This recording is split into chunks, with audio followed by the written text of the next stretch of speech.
ओम दीदी। दीदी जैसे पहले फर्स्ट में आया आसक्ति की बात में, फिर अभी ध्यान की चल रहा है।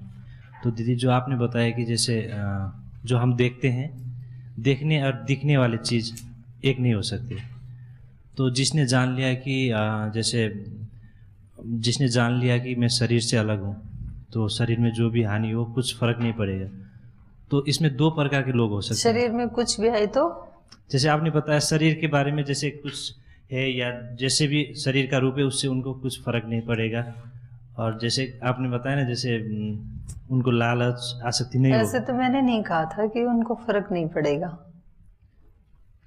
जैसे मान लो आप रोड पे जाते हुए कोई एक्सीडेंट हो गया किसी का आपकी आंखों के सामने, तो वो दिखने वाला एक दृश्य अलग है, मैं देखने वाला अलग हूँ। लेकिन देखने के बाद मेरे ऊपर प्रभाव तो पड़ता है ना, एक करुणा का भाव आएगा या सहायता करने का भाव आएगा, तो फर्क नहीं पड़ता, ऐसा तो नहीं है। तो दीदी जैसे दो दो जो योगी होते हैं, जैसे आपने जो जिसने जान लिया, जो गुफा में बैठते हैं, तो जो अपने उपासना करते हैं, शरीर का जो ताप कराते हैं, तप करते हैं ना, जो तप करते हैं शरीर को, जो जैसे आप तप करके वो लोग तप कराते हैं। और दूसरे जो आपने बोला ब्रह्म भाव में यहाँ भी रह सकते हैं।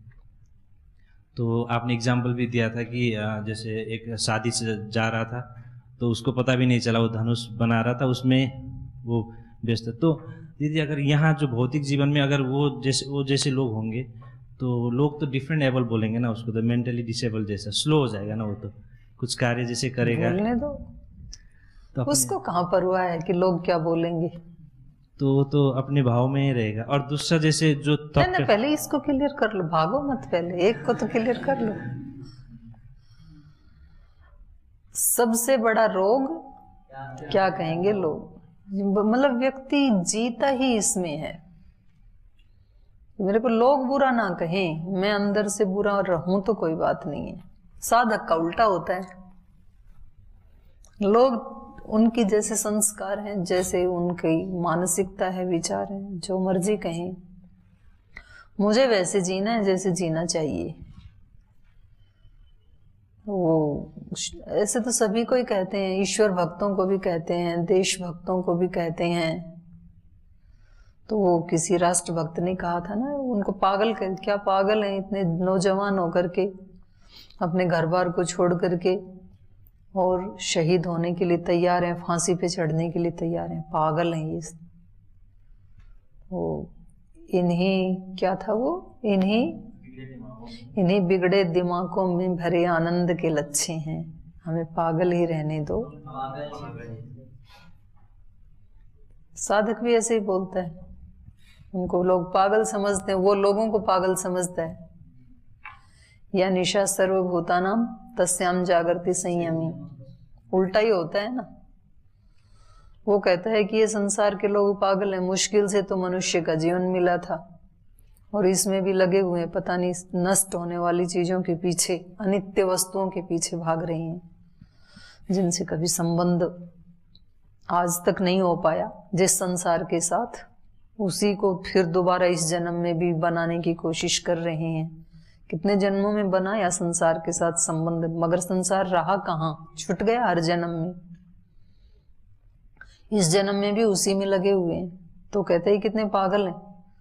तो संबंध किसके साथ बनाना चाहिए, जिसके साथ शाश्वत संबंध है। जब हमने नहीं माना था जिन जन्मों में संबंध, तो भी संबंध था ईश्वर के साथ, आज भी है और सदा रहेगा। क्योंकि ईश्वर से अतिरिक्त कोई ऐसा स्थान नहीं कि हम वहां चले जाएं और ईश्वर से दूर हो जाएं, उससे विलग हो जाएं, उससे कहीं वियोग हो ही नहीं सकता है, संभव ही नहीं है ईश्वर से वियोग होना। तो ये तो मतलब इतना भी यदि व्यक्ति को ये सहन नहीं है कि लोग क्या कहेंगे, तो फिर तो वो योगी तो नहीं बन सकता है। फिर लोगों के अपने संस्कार हैं, वो कुछ भी कहेंगे। आपको क्या चाहिए, आप यहाँ आ गए तो कुछ कहा कि नहीं लोगों ने आपके लिए, आपने क्यों मतलब नहीं सुना उसको।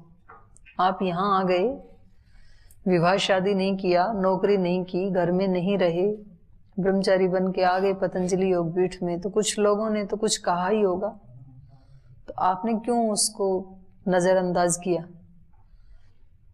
किसी ने कहा होगा कि आलसी थे, कमाने खाने को तो इच्छा थी नहीं, इसलिए सन्यासी बन गई।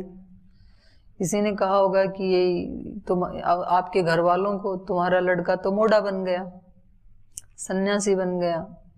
किसी ने कहा होगा कि तुम्हारा तो जीवन धन्य हो गया। जैसे जैसे जिसके संस्कार हैं तो वो टिप्पणी करते ही हैं।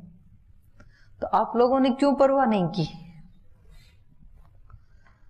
ये मार्ग अच्छा लगा था दीदी। बस अच्छा लगा इसलिए आपने परवाह नहीं की। ऐसे ही योगी को ईश्वर के साथ रहना अच्छा लगता है, इसलिए वो परवाह नहीं करता है लोग क्या कह रहे हैं। उस सुख के सामने, उस आनंद के सामने उन लोगों की टिप्पणी क्या है? कुछ भी नहीं है।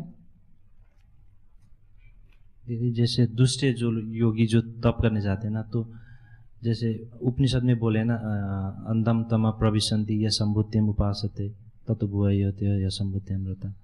तो जो संभुतिम, जैसे जो आत्मा के श्री भगवान की बोल के जो उपासना करता है, जो भौतिक दुनिया की उपासना करता है, वो घोर अंधकार में जाता है। तो जो खाली अंदर की देवता की श्री पूछ के बैठता है, तो वो और भी घोर अंधकार में जाता है। तो वो तो बहुत, क्योंकि वो ईश्वर के एक रूप की उपेक्षा कर रहा है। ईश्वर के दो रूप है ना, विश्वमय विश्वातीत, सगुण साकार निर्गुण निराकार। तो एक टुकड़े की जो करेगा तो फिर अनजान व्यक्ति, जैसे सांसारिक व्यक्ति हैं जो केवल संभूति की उपासना करते हैं, तो वो तो जानते नहीं हैं दूसरे वाले को कि इसके अतिरिक्त भी कुछ है, कोई निराकार भी रूप है या कोई आध्यात्मिकता का भी आनंद है, तो वो तो जानते नहीं है। इसलिए वो एक आधे पार्ट की उपासना करते हैं, तो उनको लॉस तो होगा। वो अंधन तम प्रविशन्ति, अंधकार में तो जाएंगे वो, लेकिन ततो भूय इव ते तमो, उससे भी ज्यादा अंधकार में। ये उससे भी ज्यादा में क्यों जाएंगे? ये भी अंधकार में ही जाए ना। ये उससे भी ज्यादा अंधकार में इसलिए जाएंगे क्योंकि ये अध्यात्म को तो जानते हैं, लेकिन इसके साथ साथ भौतिक अस्तित्व को भी तो जानते हैं, क्योंकि भौतिक अस्तित्व से साधना करके ही तो आध्यात्मिकता को प्राप्त किया है। तो उसको कैसे नजरअंदाज किया जा सकता है? तो जानते पूछते भी जब उसका आदर नहीं करते हैं, भगवान के विश्वमय रूप का, सगुण साकार का, और यदि ये कहते हैं कि कुछ भी नहीं है, तो फिर वो मतलब व्यक्ति अनजाने में गलती करे तो भी उसका फल तो मिलेगा। गलती तो गलती है। मतलब जिसको बच्चे को पता नहीं है कि ये अग्नि है, फिर वो उसमें हाथ डाले तो हाथ तो जलेगा ना, अग्नि में डालने से। गलती तो गलती है। तो जिस व्यक्ति को पता है ये अग्नि है और फिर भी हाथ डाले, तो वो तो और ज्यादा दंड का भागी है, क्योंकि जानते हुए अपराध कर रहा है वो तो इसलिए वहां पे कहा है कि आप एक रूप की उपासना मत करो। केवल भौतिक की उपासना करना भी अधूरा है, और केवल मात्र भौतिक की निंदा करके निश्रेयस की उपासना करना ये भी अधूरा है। हो गया?